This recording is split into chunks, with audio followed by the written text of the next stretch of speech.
We're doing a carb removal and clean out on a 1977 Evinrude 9.9 long shaft. Guy got it from, said it was sitting for 6 years, and who knows the story behind that.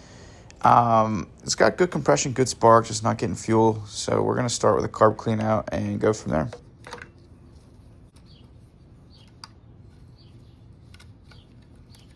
Next up, starter's going to come off. Saw a video of a guy, but he almost held this in kind of like a sandwich as he was undoing this bolt here to keep everything together, and then wrapped it in electrical tape to keep it all in one. If you heard that pop, that was the recoil spring starting to get unwound. I was able to get the bolt back through the full assembly and slide the recoil spring back in its housing to save it before it got worse.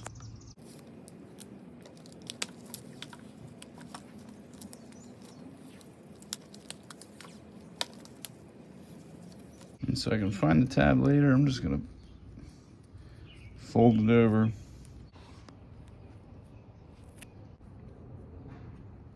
There's just one and two bolts right here, and that'll get the carb off. One for one. That second one was already loose. So I'm trying to feel for when I'm just on my last thread, and I'm gonna use the needle nose to do the rest of the job. I feel like I'm doing surgery, and I don't want to lose this patient. Woo! I'm speechless. Now our carb should just come right off, and the last thing we'll have is fuel line.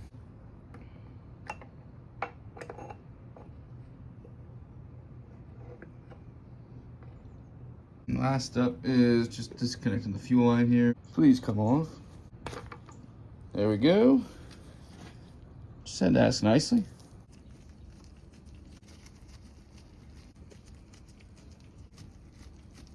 And let's see if it's cork or if it's been replaced. Ah, replaced. A little gunky. Here's a closer look inside the bowl. Eyes are starting to burn. Gonna have to change out this P-pad. And this can be pushed out this side with a little thin wire. And if you'll notice, we're clipped on here facing the fuel inlet. And for the idle screw here, obviously since this motor isn't running yet, I'm not too concerned with where it's located, but I am gonna just try and keep it in the same spot. So I'm gonna take this all the way out, and my reference is gonna be, looks like what, the second thread in.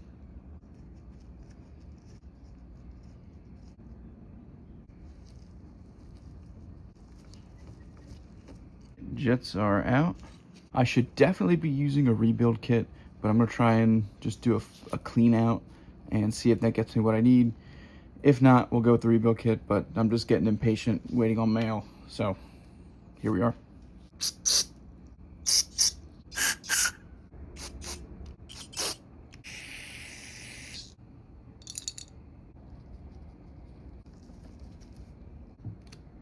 Oh, it's broken. So that'll do it for right now. We made that broken piece work.